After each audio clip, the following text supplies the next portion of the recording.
Hello everybody, it's the 14th of June and I'm Nola Hennessy. I'm coming to you from Australia. I wanted to talk to you about business relationships, and when I read from my first book, I know that a lot of you will probably say, gosh, those values and those components are relevant to any kind of relationship, and that's very true. But in the context of where I've talked about building successful business partnerships and business relationships, in developing a list of what to reach for as goals in those business relationships, that's really the intent that I had in writing this particular chapter of No Boxing Allowed. But the fundamental aspect of a good business relationship is that it's interdependent, not codependent. When you get a codependency situation in any context, whether it's business or private, there's a lack of empowerment that is created as a result of that codependency, and that's really it in a nutshell. Whereas an interdependency means that you're in sync with one another, you're complementary to one another, but you're not totally and completely reliant on one another. Now, at the end of this particular chapter, I've listed the points that I'm going to read out to you now. And what I say here is that these are really the most substantial and most important key aspects to a positively focused and successful business partnership. And they're what I call the ingredients of relationships and partnerships and associations.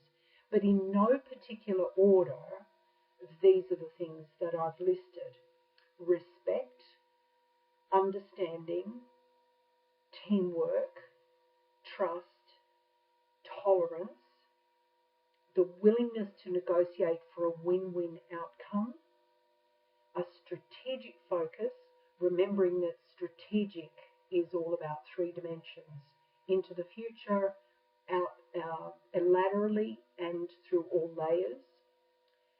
Patience is another ingredient. Honesty and integrity, so not telling lies and then doing what is right, not what is wrong. Flexibility and adaptability, commitment and responsiveness. I had a situation on Friday where I called somebody whom I'd ordered a product from, and I was told that the delivery date would be Friday. And when I called, there was a very wishy-washy kind of response. And one of the important things is, and I've mentioned this weeks ago, if you give an undertaking, then honour the undertaking. In every relationship that I've ever had, I have done my best to agree to do or not do, to say or not say something in the context at that point in time. Now, as context changes and as time reveals new outcomes, obviously you can't be held to something that you might have agreed to or agreed not to, that's years and years and years old.